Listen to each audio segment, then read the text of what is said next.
My name is Clara, and I'm 29.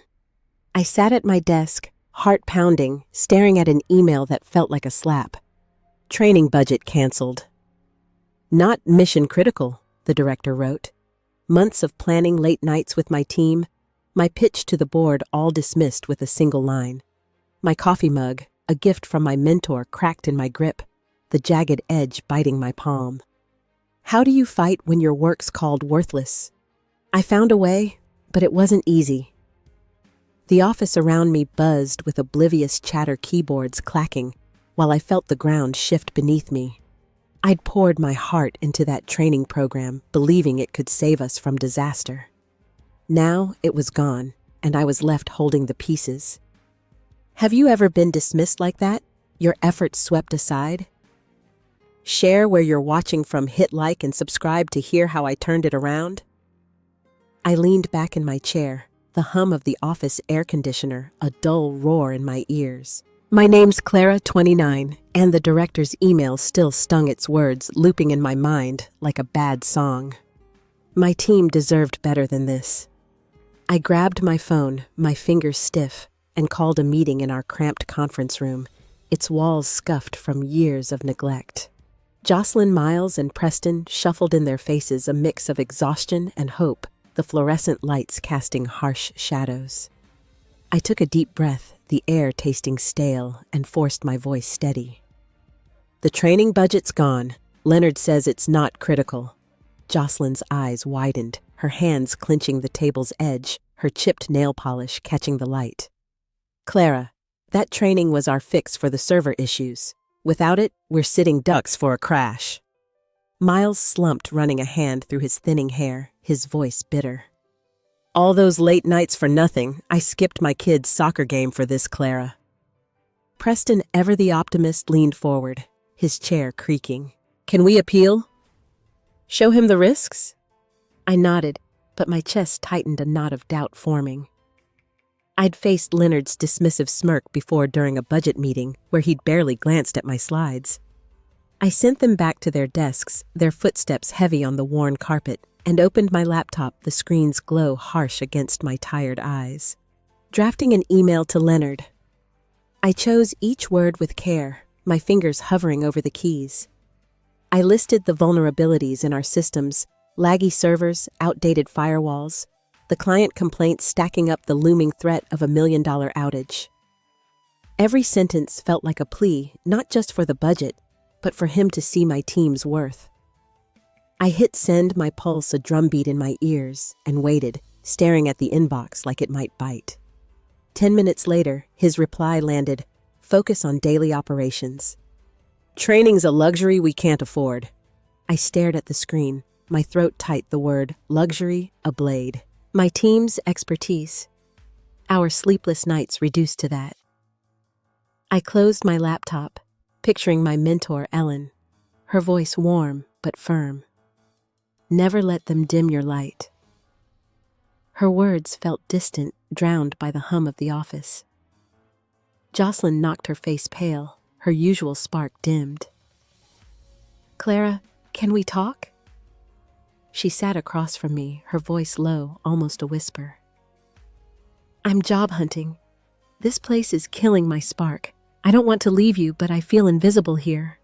Her words hit like a punch, sharp and deep. I'd promised to protect my team, to make their work matter, and now I was failing her. Please, Jocelyn, give me a chance to fix this, I said, my voice cracking, betraying the calm I tried to project.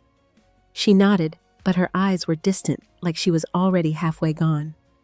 I walked her out, my mind spinning, the hallway's flickering lights mirroring my unease. At home, Nathan noticed the tension in my shoulders, the way I gripped my fork too tight. Clara just quit. This job's eating you alive, he said, his voice heavy with worry. I shook my head, stubborn, my jaw set. I can't. Not yet. He sighed, turning away, and I felt the gap between us widen, a quiet chasm growing. Back at the office the next day, I pulled out an old photo from my desk drawer, me and Ellen at a tech conference years ago. Her smile fierce, unapologetic, her arms slung around my shoulders. I tucked it away, the memory a spark, and opened a new document on my computer.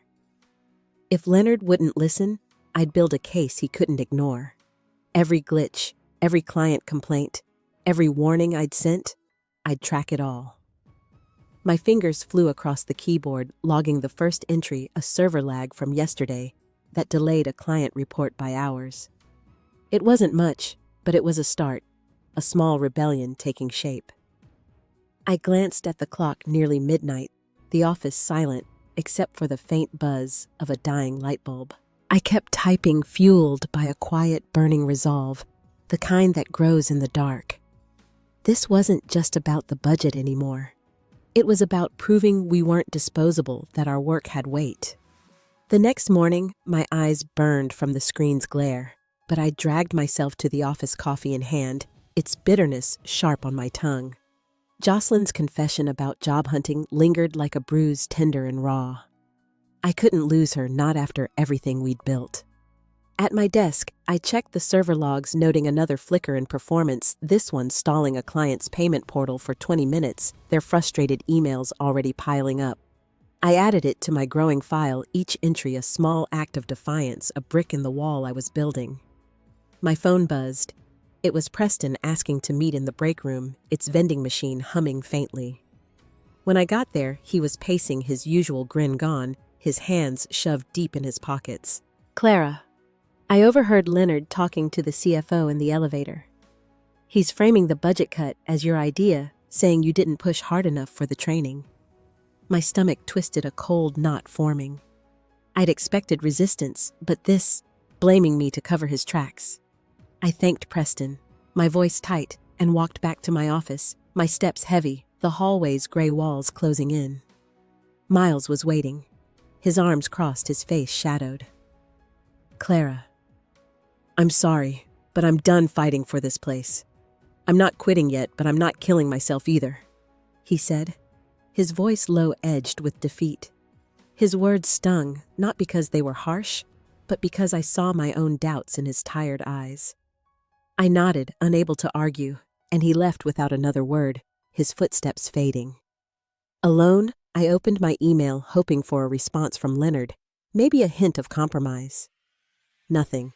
Just a forwarded complaint from a client about the payment portal issue with Leonard's note, "Handle this, Clara." No acknowledgement of my warnings, no mention of the resources I'd begged for. I felt like I was shouting into a void, my voice swallowed by the office's hum. At lunch, I slipped out to a nearby park, needing air, the Seattle drizzle soaking my jacket cold against my skin. I sat on a bench, the wood damp, watching kids splash in puddles, their laughter a distant echo. I thought of Ellen, how she'd faced male bosses who called her ideas cute before stealing them, how she'd taught me to document everything, to build a case with facts, not feelings. I pulled out my phone, the screen smudged, and added more notes, a missed deadline due to an untrained junior tech, a client's email threatening to escalate to the board. My fingers trembled, not from the cold, but from the weight of being dismissed, of being erased. Back at the office, Jocelyn caught me in the hallway, her coat slung over her arm. "Clara, I'm giving you 2 weeks. If nothing changes, I'm gone," she said, her voice firm, but her eyes pleading for me to pull through. I promised I'd try, but the words felt hollow, like they might dissolve in the air. That night, Nathan was quiet at dinner, his fork scraping the plate, the sound grating. "You're not yourself," he said, finally, his eyes searching mine. "This job's stealing you from me." I wanted to explain, to tell him about Leonard's betrayal, the team's fraying trust, but I just nodded, too tired to fight my plate untouched. In bed, I lay awake, the clock ticking past 2, its red glow harsh. Leonard's words, "Training's a luxury," echoed in my head, but so did Ellen's. "Never let them dim your light." I turned on my laptop, the screen's light stark, and added one more entry, a system alert from tonight warning of a deeper flaw. It was small, but it was enough to keep me going, pushing me toward the edge of something bigger, something I couldn't yet name. 2 weeks later, the office felt like a pressure cooker, every beep from the servers, a warning I couldn't ignore. I'm Clara, 29, and my fight to save my team's worth was slipping through my fingers. A client demo crashed mid-presentation, the screen freezing as the CEO of a major account stared stone-faced, his pen tapping impatiently.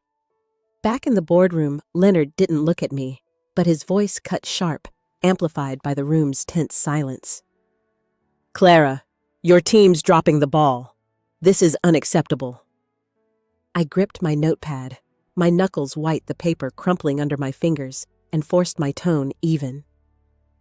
"I sent you data on the risks, Leonard. Without training, these glitches will keep happening." He waved me off, his eyes fixed on the client, his hand dismissive. "Excuses don't fix outages. Do your job." I walked out, my chest tight, the sting of his words burning deeper than I expected, like salt in an open wound.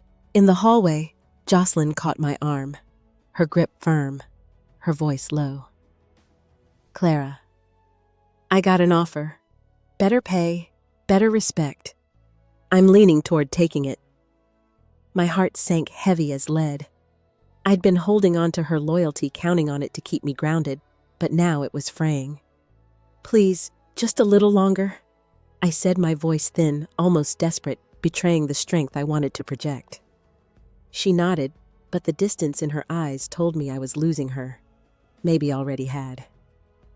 Back at my desk, I checked the server logs, my screen cluttered with error codes, and added another entry to my file: today's crash, a direct result of untrained staff missing a configuration error.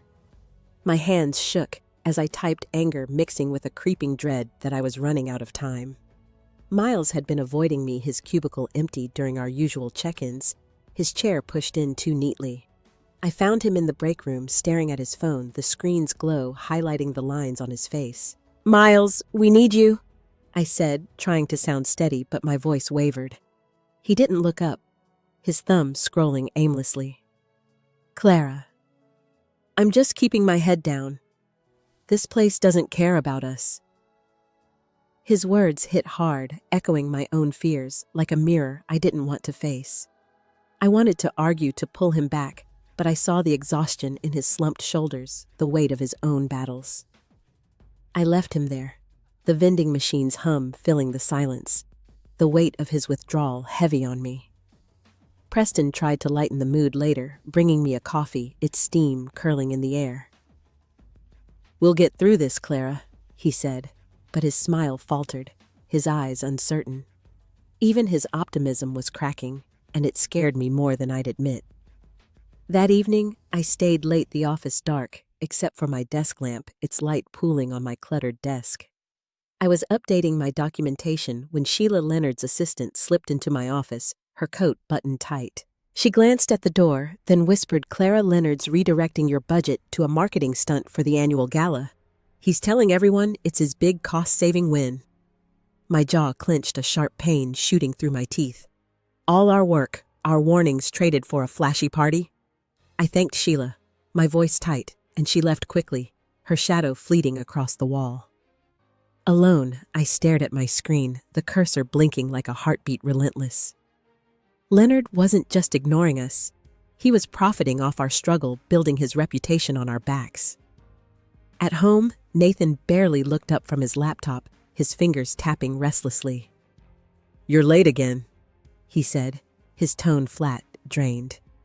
"This job's breaking you, Clara."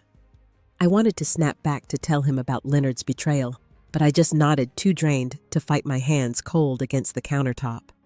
The anger was building, a pressure I couldn't contain much longer. The next day, the office air felt thicker, like it was pressing against my skin, heavy with unspoken tension. I'm Clara, 29, and every step through the halls carried the weight of Leonard's latest betrayal. His lies a constant hum in my mind. At our weekly team huddle, I tried to rally everyone, my voice steady, but strained. But the room was quiet, the air stale. Jocelyn stared at her notebook, her pen still, her usual spark buried under resignation. Miles tapped his foot eyes on the floor, his silence louder than words. Preston offered a weak nod, but even he seemed deflated, his optimism worn thin. I laid out a plan to patch the latest server glitch, my notes scrawled on a crumpled sheet, but my words sounded hollow, like I was trying to convince myself more than them. As they filed out, I caught Miles muttering to Jocelyn, "What's the point? We're set up to fail." I pretended not to hear, but it felt like a knife twisting in my gut, sharp and relentless.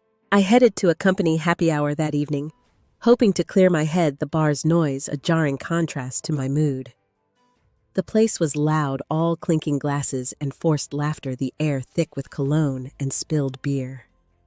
I stood in a corner, nursing a soda, its fizz sharp on my tongue, when Leonard's voice carried over the crowd.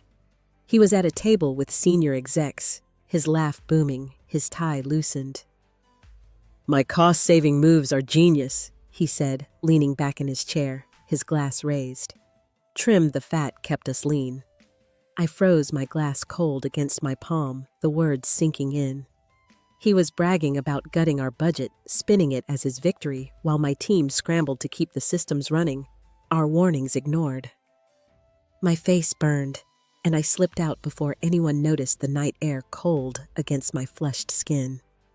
At home, Nathan was on the couch, the TV droning, casting blue light across his face. I dropped my bag, the thud loud in the quiet, and tried to talk, but he cut me off, his voice sharp but tired.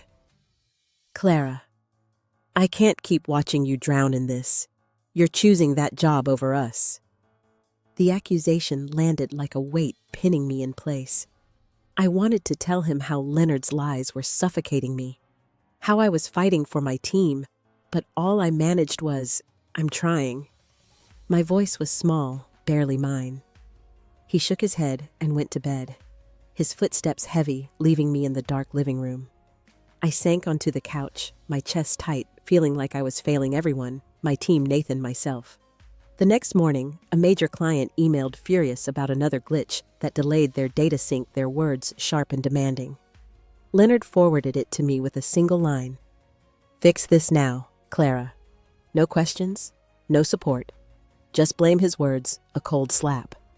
I stared at the message, my hands trembling, the screen blurring. At the office, I found Jocelyn packing a box at her desk. Her movements slow, deliberate, her favorite mug tucked carefully among papers.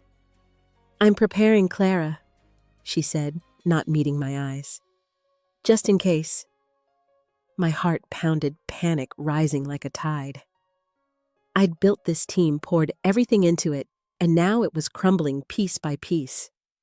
I walked to my office, closed the door, and leaned against it, my breath shallow, the wood cool against my back. Leonard's voice from the bar echoed his smugness, a taunt that wouldn't fade. My documentation file sat open on my laptop, pages of warnings he'd ignored, each one a silent scream. I added today's client complaint, but it felt futile, like stacking pebbles against a tidal wave. The anger was choking me, a pressure so intense I didn't know how much more I could take. Rain hammered the office windows, the storm outside mirroring the chaos I felt inside.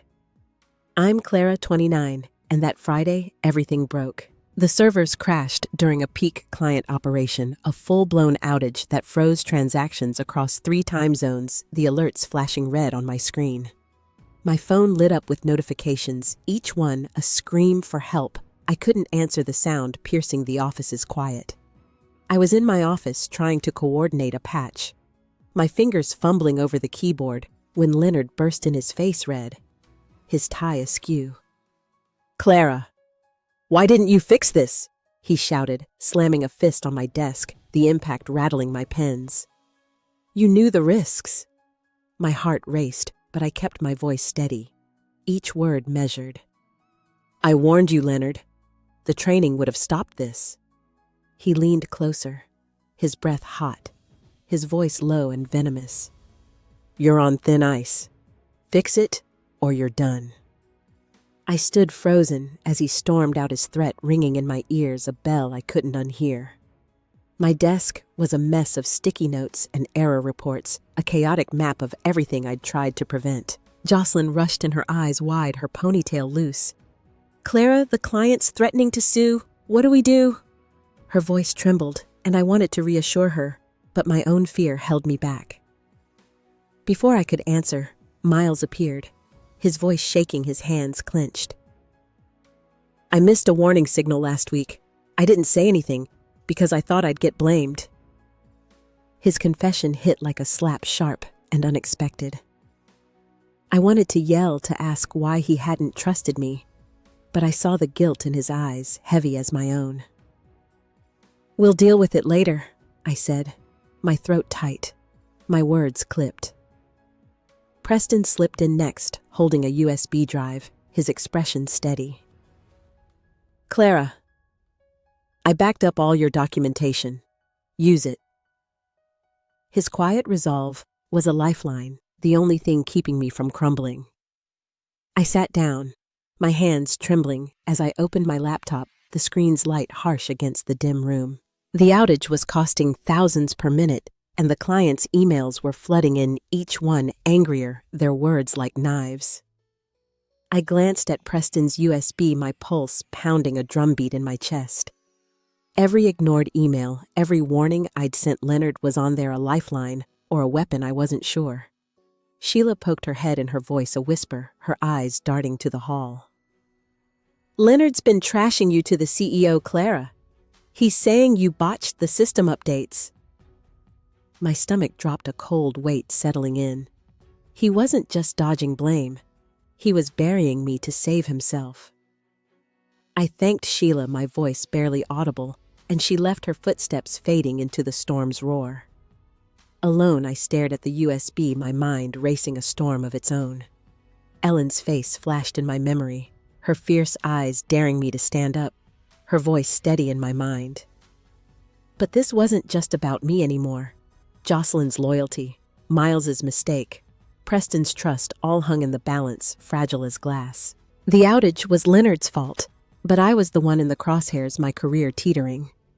My chest ached, a mix of rage and betrayal so sharp it stole my breath. I plugged in the USB, my fingers hovering over the files, the cursor blinking like a challenge. This was it, the moment I'd either fight or fall, and I wasn't sure I had the strength for either. The storm outside roared louder, but it was nothing compared to the chaos in my head.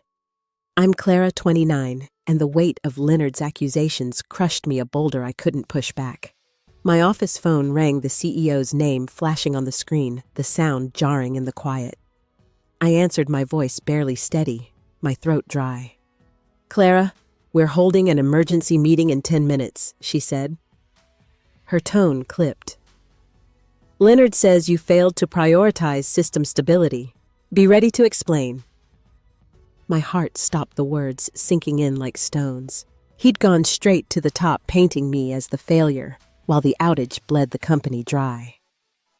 I hung up my hands cold and glanced at the USB drive, its files glaring back like a dare I wasn't sure I could take. In the hallway, a group of colleagues whispered, their eyes darting toward me, their voices low but sharp. One muttered, "She let the system crash," and the words sliced deep, a wound I couldn't bandage. I walked past head high, but my legs felt like they'd give out, the floor unsteady beneath me. The boardroom was already packed when I arrived, the air thick with tension, the fluorescent lights harsh.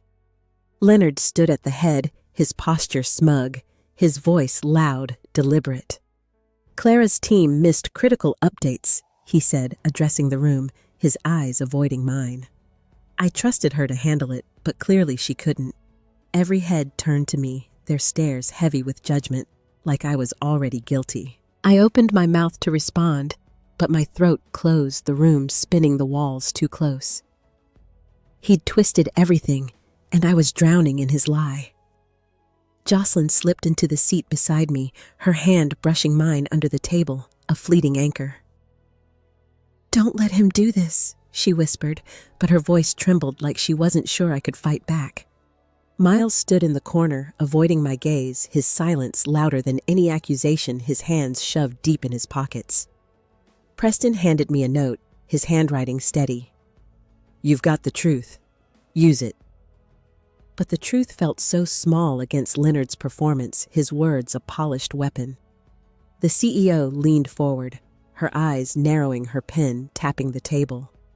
"Clara, what do you have to say?" My pulse hammered my mind, blank except for one thought. Ellen would have stood up, her voice unshaken. But I wasn't Ellen.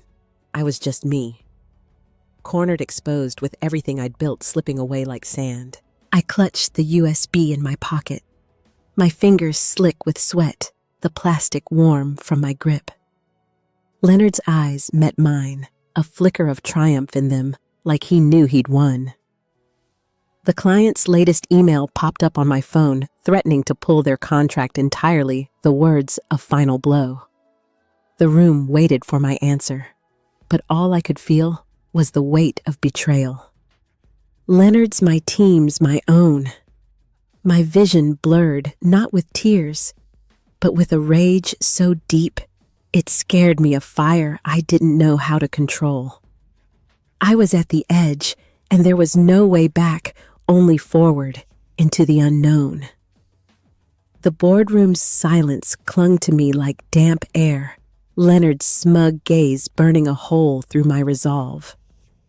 I'm Clara, 29, and in that moment, something shifted, a spark catching in the dark. My fingers tightened around the USB in my pocket, its edges sharp against my palm, grounding me. I couldn't let him bury me. Not after everything.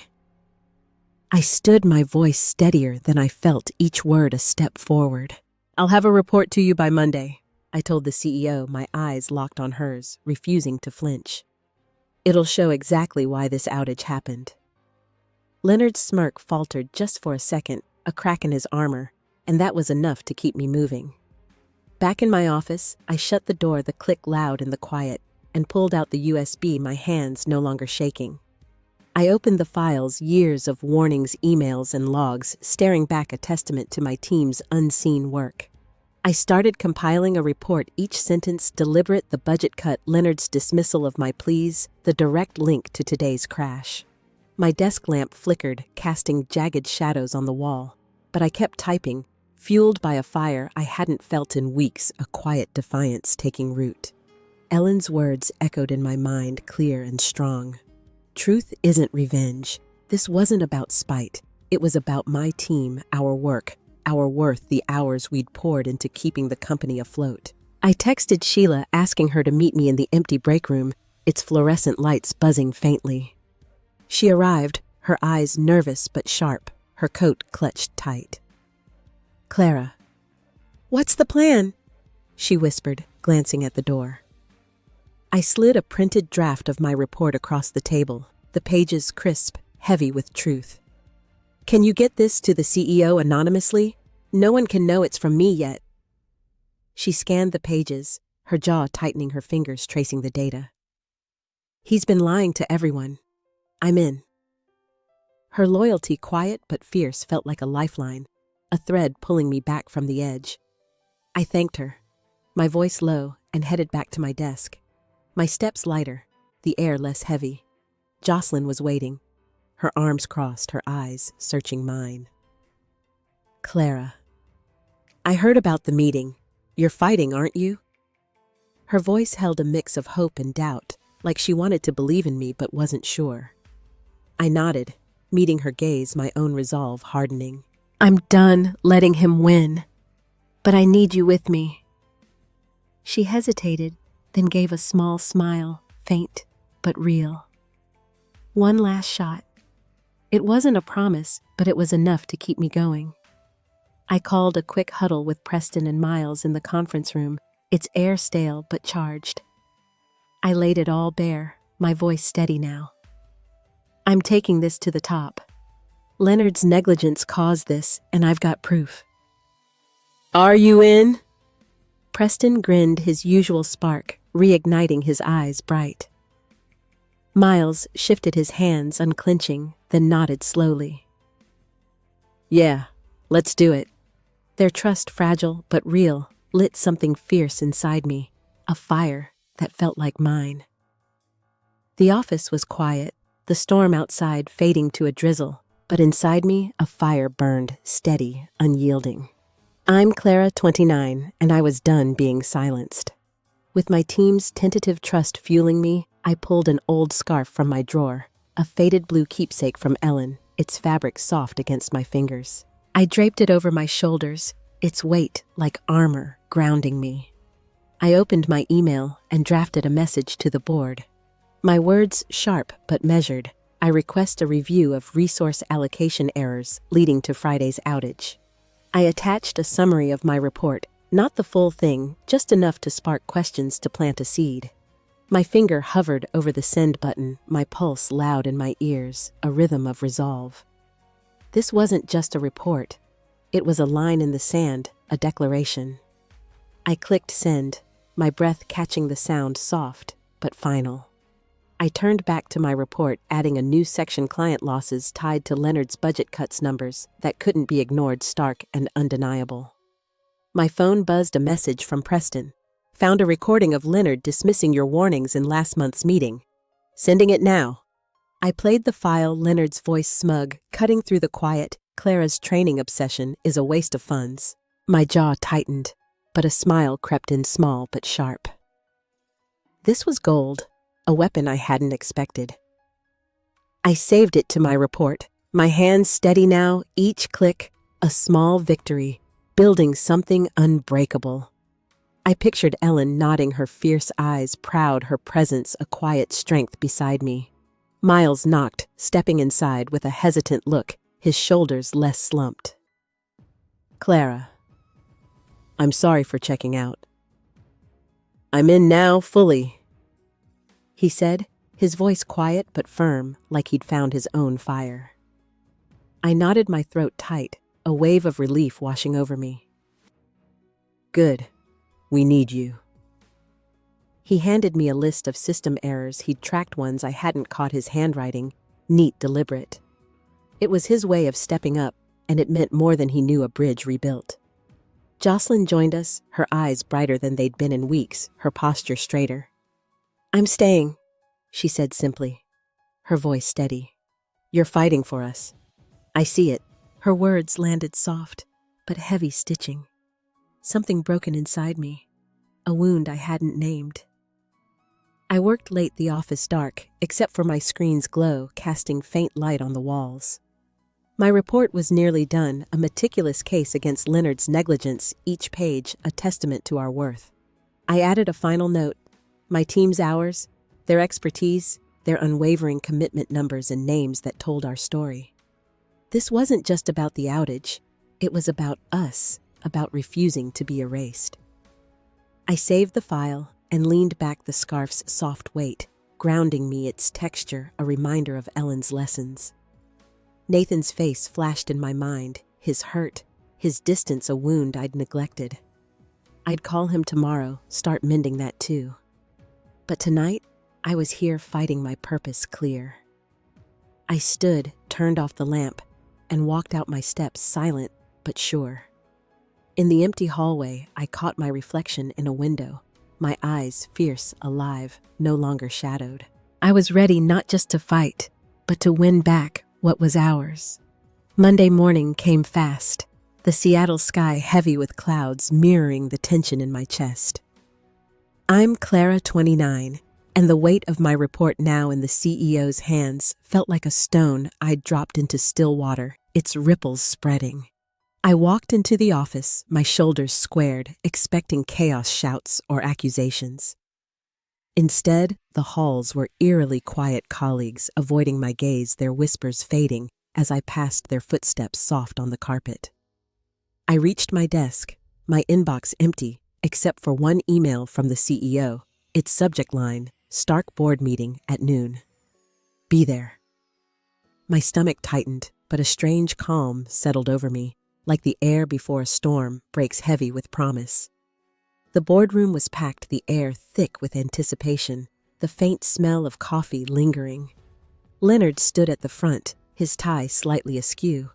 His usual confidence frayed, his hands restless. The CEO held up my report, its pages crisp, her voice clipped, cutting through the room. Clara's documentation raises serious concerns about resource allocation. Leonard, explain why you dismissed her warnings. His face paled, his mouth opening then closing, a fish out of water.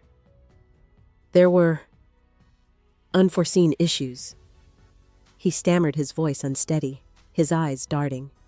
Clara didn't escalate properly. My jaw clenched, but I stayed silent, letting the pages speak their truth louder than his lies. The CEO turned to me, her eyes sharp, piercing. "Clara, your report ties the outage directly to the training cut. Is that accurate?" I nodded, my voice steady, each word deliberate. "Yes. I sent multiple warnings, all ignored with dates and details." The room shifted, eyes darting between Leonard and me, the tension palpable. A senior exec flipped through the report, his brow furrowed, his pen scratching notes. "These emails show you were informed, Leonard. Why redirect the funds?" Leonard's hands fidgeted, his voice rising defensive. "I made a judgment call. Clara's team should have managed without it." The lie hung heavy, and I saw Preston in the corner, his jaw tight. His eyes locked on me, the recording he'd given me burning a hole in my pocket. I didn't need to play it yet. Leonard was unraveling on his own, his words tripping over each other. Jocelyn sat beside me, her posture straighter, a flicker of pride in her eyes, a quiet strength. Miles across the room met my gaze for the first time in weeks. His nod subtle but real, a bridge mending. Sheila caught me in the hallway, after her voice low, her eyes bright with urgency. "The CEO's furious. Leonard's been called to a private meeting with the board." Her words should have felt like victory, but they didn't, not yet. My chest was tight, my mind replaying Leonard's desperate deflection, his attempt to bury me. I'd exposed him, but in the room's silence, the weight of every stare left me hollow, like I'd won a battle, but lost something else. I stepped outside, the cold air biting my face, the city's hum distant. I stood still, my breath visible, the world too quiet, too heavy, waiting for the other shoe to drop, for the ripples to settle or spread. Back inside, the office felt different, like the air had shifted, but not settled, a fragile new balance. I'm Clara, 29, and the ripples from my report were spreading faster than I'd expected, touching everything. I passed Leonard's office, its door ajar, his desk, half-cleared papers spilling onto the floor, a chaos he couldn't contain. A janitor wheeled a cart nearby, Leonard's nameplate glinting in a trash bin, its edges scuffed. My stomach twisted, not with triumph, but with something heavier, like I'd pushed too far, crossed a line I hadn't seen. I kept walking, my shoes soft on the carpet, and found Jocelyn at her desk, her eyes bright, her usual spark flickering back. "Clara, the CEO just approved a raise for me. I'm staying," she said, her voice warm, steady. I could only nod, my throat tight, her trust a gift I wasn't sure I deserved, a weight I carried carefully. Miles caught me in the break room, his posture looser, his hands no longer clenched. "I owned my mistake to the board. They're giving me a second chance," he said, pausing, then adding, "Thanks for not throwing me under the bus." His gratitude was quiet, real, but it landed like a weight, another responsibility. I murmured, "We're a team," and left my hands cold, the coffee machine's hum filling the space. Preston emailed me a thumbs up, saying the recording had sealed Leonard's fate, but I couldn't bring myself to reply, the words stuck. The board's decision came through by afternoon. My training budget was restored. Leonard demoted to a minor role, his influence gutted. Colleagues clapped me on the shoulder, their smiles hesitant, like they weren't sure what I'd become, a leader or a threat. At home, Nathan was waiting, his bag unpacked, his eyes softer, searching. "I'm sorry, Clara. I was scared of losing you," he said, his voice breaking raw. I wanted to reach for him to close the gap, but my arms stayed still, heavy with the day. "We need to talk, really talk." I said my words flat but honest. He nodded, and we sat in silence, the distance between us, not gone, just different, a space we could still bridge. I lay awake that night, the victory tasting bitter like ash in my mouth. Ellen's words haunted me. Truth isn't revenge. Had I fought for my team, or had I just wanted Leonard to hurt? The question pressed against my ribs, heavy, unanswered, a shadow I couldn't shake. I stared at the ceiling, the room too still. My heart, a quiet ache, like a bruise I'd only just noticed, tender and raw. 3 months later, the office felt softer, like it had exhaled its edges smoothed. I'm Clara, 29, and I sat at my desk, a new team photo framed beside my monitor, our smiles real unguarded for the first time in ages. I sipped coffee, the mug plain, but unbroken, its warmth steady in my hands, and let the morning quiet settle over me, a gentle weight. The servers hummed steadily now, our training program in full swing, catching flaws before they grew a rhythm we'd fought for. I traced a finger along the photo's edge, the glass cool, thinking of how far we'd come, and felt a stillness I hadn't known I'd needed, a calm that felt earned. I walked to the window, the Seattle skyline sharp against a rare clear sky, the city waking slowly. My mind drifted to the fight with Leonard, the outage, the report that changed everything. But it wasn't the victory that stayed with me. It was the cost, nights lost trust, strained pieces of myself I'd had to rebuild brick by brick. I'd started a small garden at home, a patch of herbs and pots, something Ellen loved, but I'd never tried their green tips, fragile but stubborn. Each sprout felt like a promise growing despite the odds, a quiet defiance I understood now.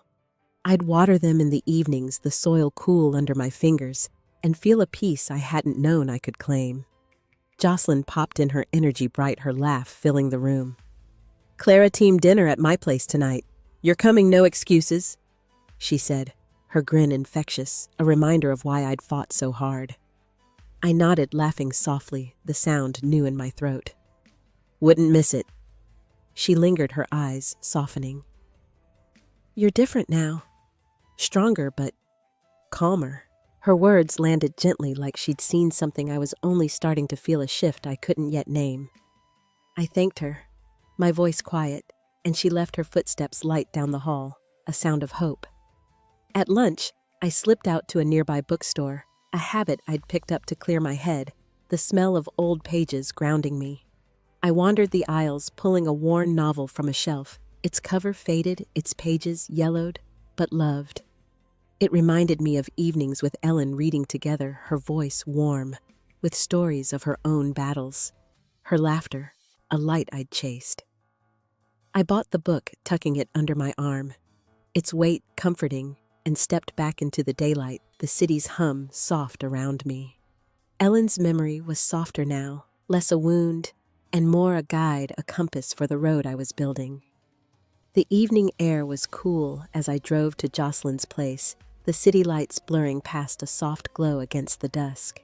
I'm Clara, 29, and for the first time in months, my shoulders didn't ache, the tension gone, like a held breath released. Jocelyn's apartment was warm, filled with laughter, and the smell of roasted vegetables, the table cluttered with mismatched plates. Miles raised a glass, his voice steady clear. To Clara, for not giving up.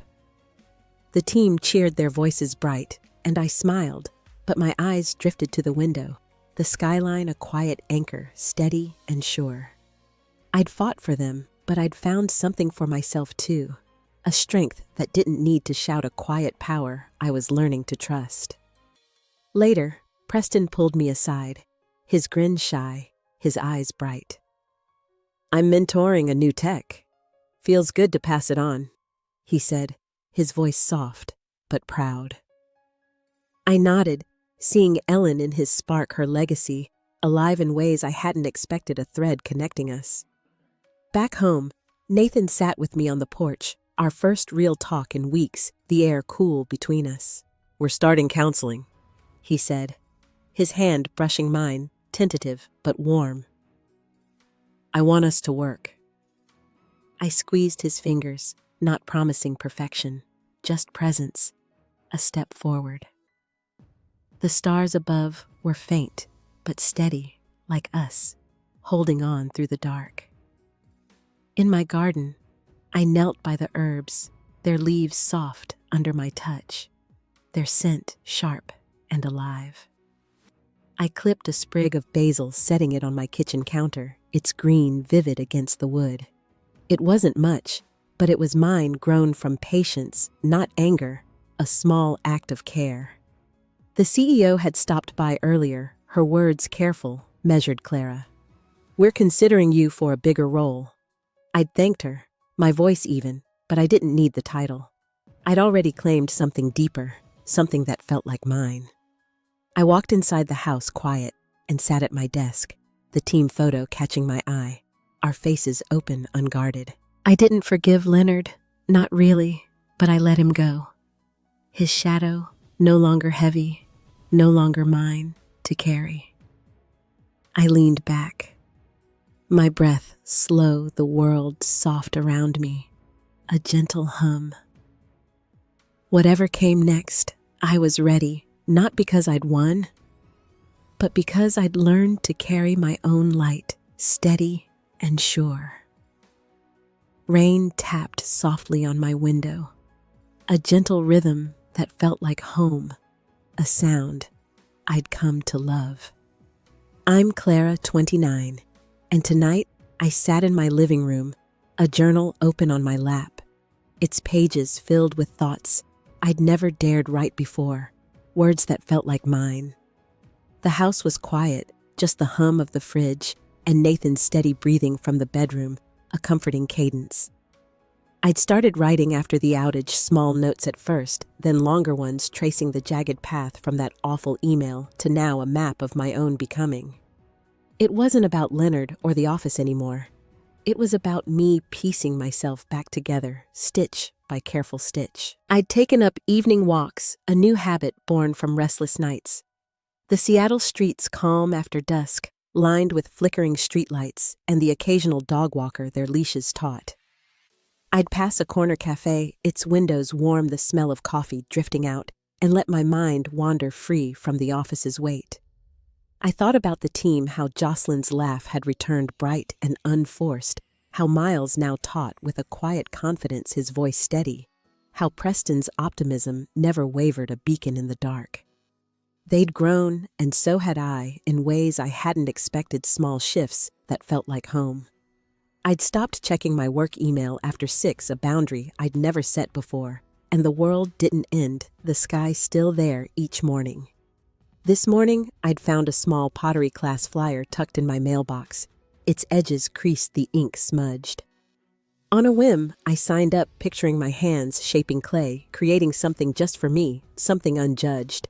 The idea felt foreign, but right, like a door I'd left closed too long, now creaking open. I wrote about it in my journal, the words clumsy but honest, each one a step towards something new. I felt a weight lift, as if naming my hopes made them real solid. Nathan had noticed the change, his eyes softer when he looked at me now, less guarded. We'd had our first counseling session, awkward but open, our words halting but true, and it was enough to keep going, to believe in us. I stood and walked to the kitchen, pouring a glass of water, the coolness grounding me, its taste clean. Outside, the rain slowed, leaving a sheen on the grass, a quiet beauty. I thought of Ellen, not with the old ache, but with gratitude for the fire she'd lit in me, a flame I'd learned to tend. I wasn't whole, not yet, but I was here, breathing, building a life that felt like mine, rooted and real. I set the journal down, my hands steady, and let the quiet wrap around me, soft and sure, a moment of peace I'd earned. I woke early the next morning, the sky a pale gray, the air crisp and new. I'm Clara, 29, and the world felt different now, not because it had changed, but because I had my perspective sharper, softer. My sneakers crunched on the damp sidewalk, and I passed a park where kids chased each other, their laughter sharp in the morning air, a sound that lifted me. I stopped by a bench, my breath visible, and thought about the fight I'd carried for so long, its weight now lighter, less a burden. It wasn't about Leonard's betrayal or the outage anymore, not really. It was about choosing who I wanted to be after the dust settled about finding a path that was mine. I'd started leaving notes for my team, small cards tucked on their desks. Each one a thank you for their grit, their trust, their quiet strength.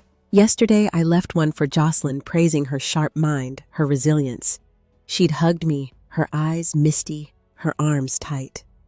For Miles, I wrote about his growth, how he'd stepped up, and he'd grinned, a real one, unguarded. Preston got a note for his loyalty, his unwavering spark, and he'd framed it, joking. It was his trophy, his laugh bright. These weren't grand gestures, just truths I'd learned to speak, and they changed us, stitch by stitch, a team remade.